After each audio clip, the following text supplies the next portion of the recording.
Bismillahirrahmanirrahim. Assalamualaikum warahmatullahi wabarakatuh.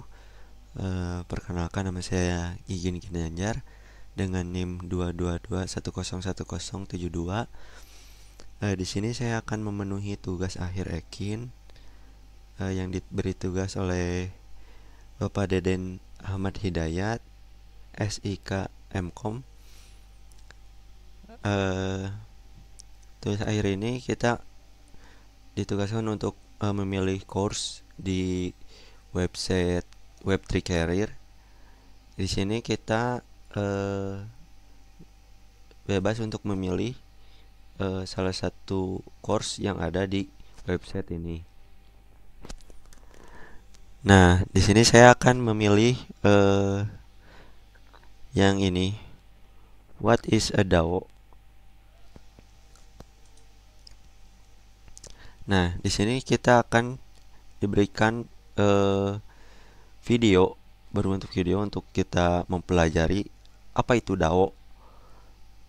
Dan di sini terlihat bagaimana materi yang disampaikan seperti introduction dan penjelasan dari dalam video. Oke, kita tonton terlebih dahulu.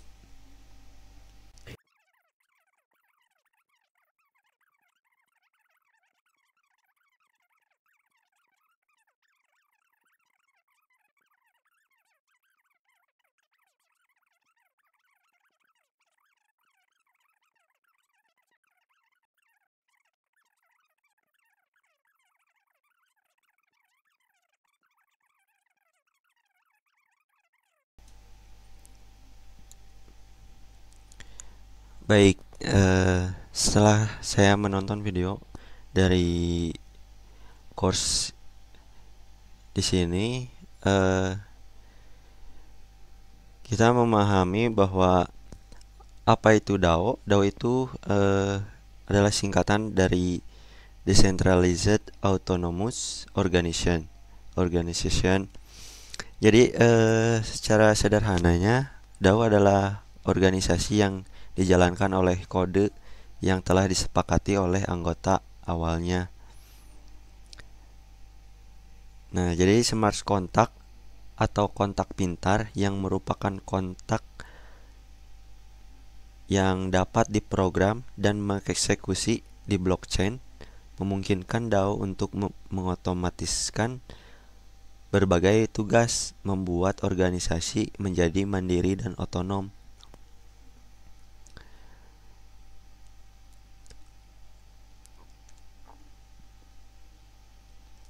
Nah, lalu di sini ada bagaimana DAO bekerja. DAO berfungsi dengan menggunakan kode yang dapat diprogram dan smart contract. Jadi smart contract ini mengotomatiskan berbagai proses organisasi, membuat organisasi menjadi lebih mandiri dan otonom. Lalu di sini ada apa manfaat DAO?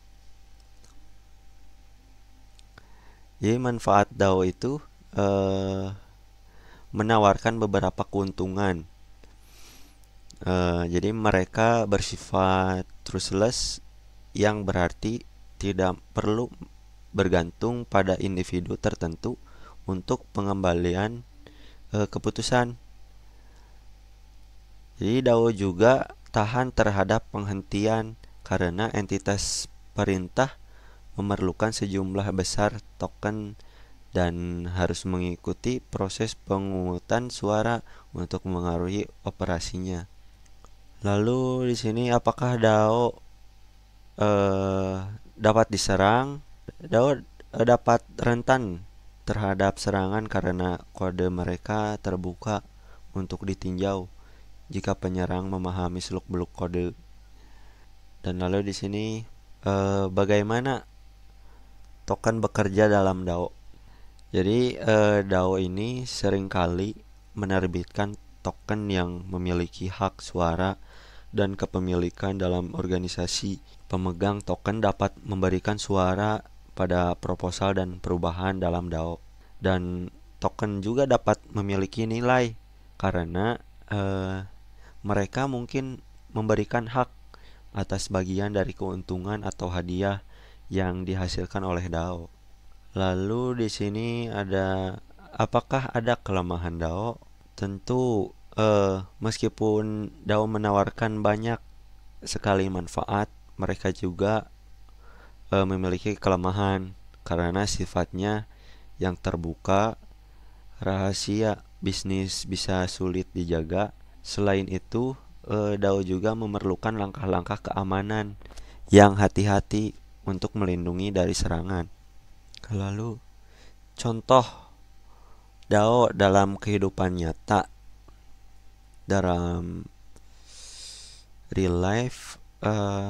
Jadi beberapa contoh DAO yang terkenal termasuk MakerDAO, Aragon, Metal Carter, Gitcoin, dan Dash. The DAO mendapatkan perhatian besar pada tahun 2016 tetapi menghadapi peretasan besar yang menyebabkan terciptanya Ethereum klasik dan hard fork yang kemudian melahirkan Ethereum seperti yang kita kenal. Jadi Ethereum itu ternyata dari DAO ya. Lalu di sini ada bagaimana saya bisa belajar lebih banyak tentang DAO. Tentu untuk memperdalam pemahaman Anda tentang DAO dan topik terkait, Anda dapat menjelajahi sumber daya pendidikan yang tersedia di platform seperti YouTube. Sumber daya ini memberikan wawasan berharga tentang cara kerja, kemungkinan dan risiko yang terkait dengan DAO. Lalu di sini menggantikan organisasi tradisional. Jadi maksudnya dalam organisasi tradisional seperti Apple atau Netflix, pengembalian keputusan sering melibatkan rapat dewan dan keterlibatan pemegang saham. Namun dalam DAO tidak ada CEO. Sebaliknya, keputusan dibuat secara kolektif melalui kode. Setelah keputusan disepakati, kode organisasi diperbarui yang secara efektif mengubah operasi seluruh organisasi. Jadi tujuannya adalah menggunakan komputer dan kode untuk menjalankan tugas rutin dan proses pengambilan keputusan menghilangkan kebutuhan akan campur tangan manusia. Lalu di sini ada peran token dalam DAO. Jadi DAO ini seringkali menerbitkan token yang memiliki hak suara dan kepemilikan dalam organisasi. Pemegang token dapat memberikan suara pada perubahan yang diusulkan dan perbaikan dalam DAO. Jumlah token yang dimiliki menentukan kekuatan suara. Jadi sebanyak mungkin kalian memiliki token, semakin banyak juga kalian bisa menentukan dengan kekuatan suara. Lalu di sini ada benefit of DAO. Manfaat DAO-nya ya. Di sini ada tulis DAO menghilangkan kebutuhan untuk mempercayai pemimpin atau manajer individu karena keputusan dibuat dan dieksekusi oleh kode. Lalu memastikan kontinuitas bahkan jika video. Lalu di sini ada benefit of DAO, itu manfaat dari DAO. Trustless, DAO menghilangkan kebutuhan untuk mempercayai pemimpin atau manajer individu karena keputusan dibuat dan dieksekusi oleh kode, memastikan kontinuitas bahkan jika individu kunci tidak lagi terlibat. Lalu yang kedua ada tahan terhadap penghentian dan yang ketiga ada open source. Lalu di sini kelemahan DAO. Kelemahan DAO yaitu rentan terhadap serangan karena kode DAO terbuka untuk ditinjau. Penyerang dapat mempelajari dan mengeksploitasi kerentanan dalam kode seperti yang tadi ya, yang sudah Memahami DAO sangat penting karena mereka memiliki potensi untuk mengubah masa depan organisasi. Jadi jika Anda tertarik untuk mempelajari lebih lanjut tentang DAO dan topik terkait dalam dunia cryptocurrency, pertimbangkan untuk menjelajahi sumber daya pendidikan tambahan yang tersedia di platform seperti di YouTube dan di web Frikarir ini ya. Lalu kesimpulannya, DAO atau Decentralized Autonomous Organization mewakili perubahan paradigma dalam struktur organisasi.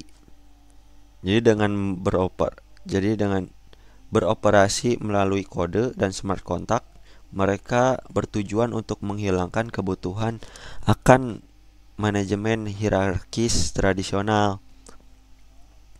Meskipun DAO menawarkan manfaat seperti tidak adanya kebutuhan untuk mempercayai individu dan ketahanan terhadap penghentian, mereka juga menghadapi tantangan seperti kerentanan terhadap serangan dan kesulitan menjaga rahasia bisnis. Dengan menyelami contoh nyata seperti The DAO, kita mendapatkan wawasan tentang kemungkinan dan risiko yang terkait dengan DAO.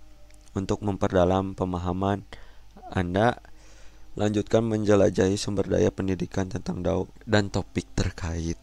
Nah, mungkin sekian penjelasannya. Sangat mudah sekali untuk kita mempelajari course di Web3 Career ini. Di sini juga kita bisa mencari pekerjaan freelance. Sangat banyak di sini. Setelah kita mungkin mempelajari dari apa itu DAO, mungkin kita bisa lebih mengerti untuk cryptocurrency dalam Ethereum dan Ethereum Classic yang tadi. Kita mungkin bisa memilih pekerjaan ya, blockchain job. Mungkin sekian dari saya. Mohon maaf bila ada kesalahan. Wassalamualaikum warahmatullahi wabarakatuh.